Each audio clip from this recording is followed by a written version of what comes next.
Hello, Achim Yekarim. How are you? Hope you had an amazing week. We're only a short while before Shabbat comes in, but I must give you this extraordinary chidush, real life story. Everyone keeps asking me for miracle stories, and even though, Baruch Hashem, they're happening every day, it's once in a while, they're so miraculous, they're so amazing, I just have to tell you. So this is actually live. This has happened today.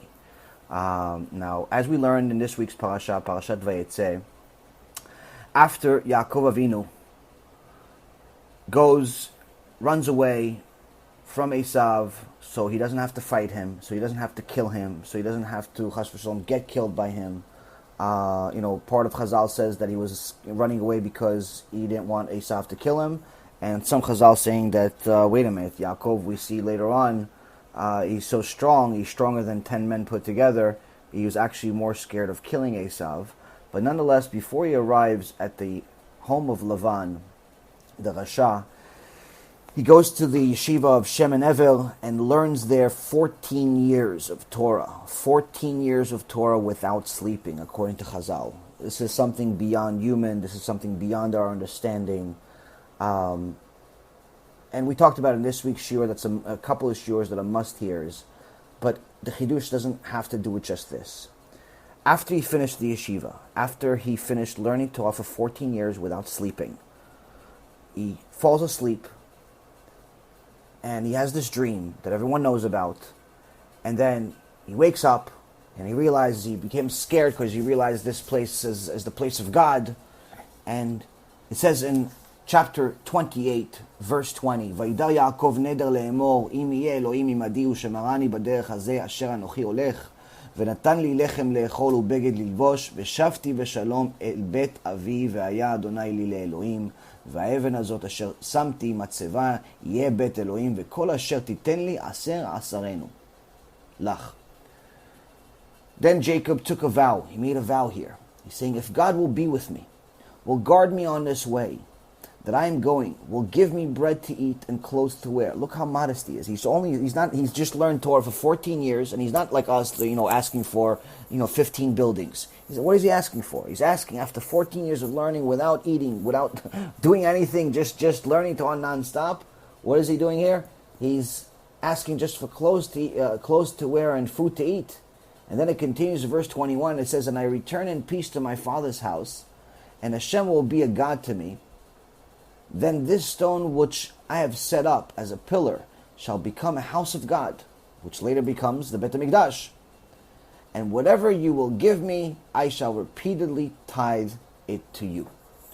So here is one of the sources of where we learn about tithe, where we learn about giving maaser, where we learn about giving 10% of our income to tzedakah, to Torah, to kiruv. Now, there is a saying in Masechet Sanhedrin, in Gemara Masechet Sanhedrin, and also several other places, where it says, teshuvah, tefilla, and tzedakah will change and lower the gezerah, meaning that when there's a heavenly decree in Shemayim against somebody for a sin they've made, maybe in the past, Hashem put on hold. He doesn't punish everybody right away. Sometimes it takes a while. Sometimes it's a sin we made 15 years ago, and it didn't come to pay for it yet. And Hashem is giving us an opportunity to do teshuvah, and He's giving us an opportunity to not get punished for it in this world, or at least lower the amount of punishment. Chazal is telling us here that if someone does teshuvah, and someone prays tefillah, and someone gives tzedakah, they could change any of the decrees, the heavenly decrees that are judged against them.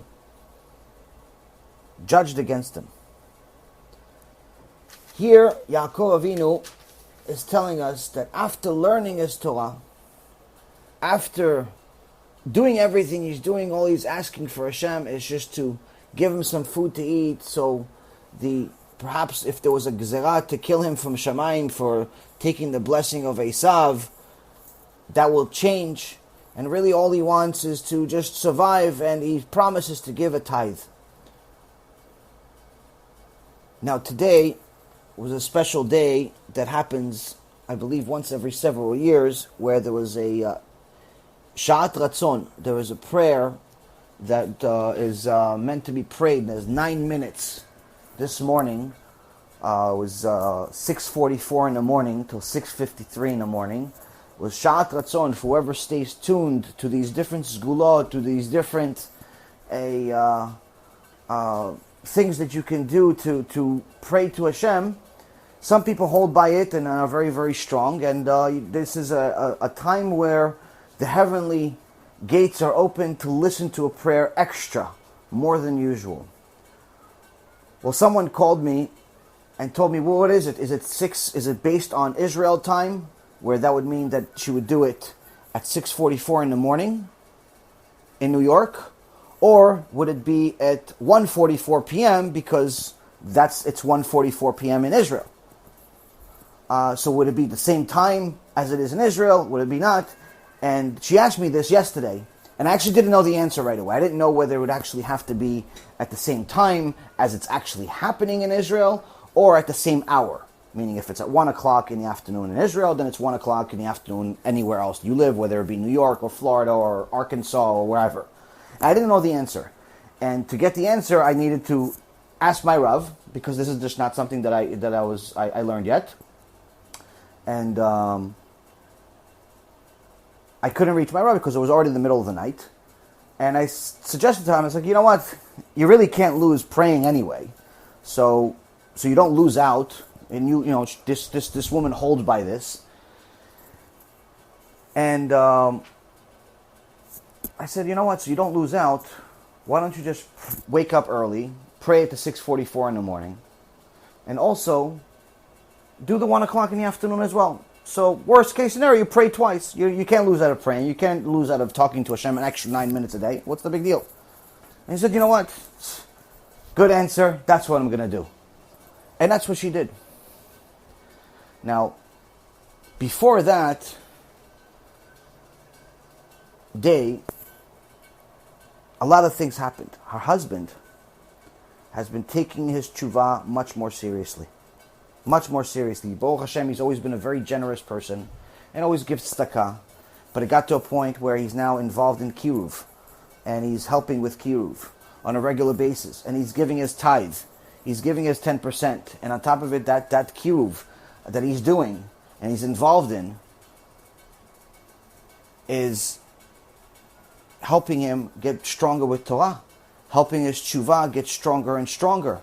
And the huge improvement that's happened over the last couple of years has been amazing. So now we have 3 pieces to the puzzle. We have the teshuvah, we have the tzedakah that's already been happening, and now we have this special prayer for 9 minutes, but we're just not sure which time. Well, as we find out, when I spoke to my Rav, the real time was really at 6:44 in the morning. The 1:44 wasn't necessary, but I didn't get a chance to call her and tell her. But then I got a call. And she said, you wouldn't believe it, what happened? I said, what happened? And she says, at exactly that time that I was praying in the afternoon, my husband got into a car accident. Hashem Erachem, he fell asleep on the way home from work to get home, before Shabbat. And he fell asleep on the road, and the car hit the side of the road, but Baruch Hashem, everything's okay.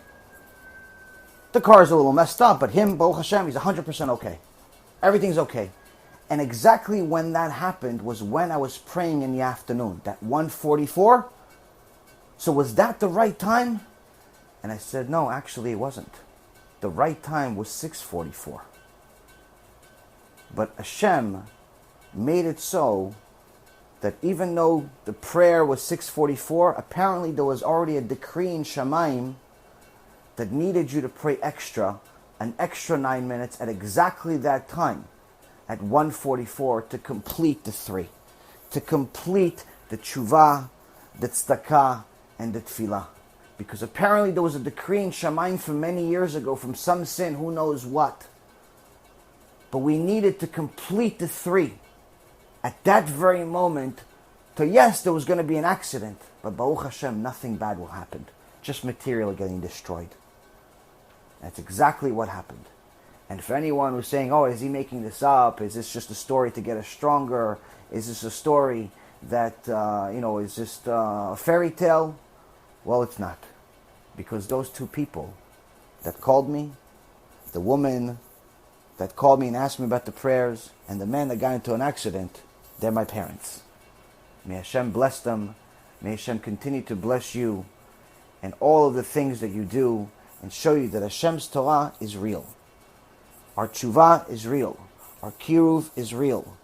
And Hashem wants to only give you all the good that's in this world. There are miracles that happen every day. You just have to pay attention to them. Shabbat Shalom, Shabbat Mevorach.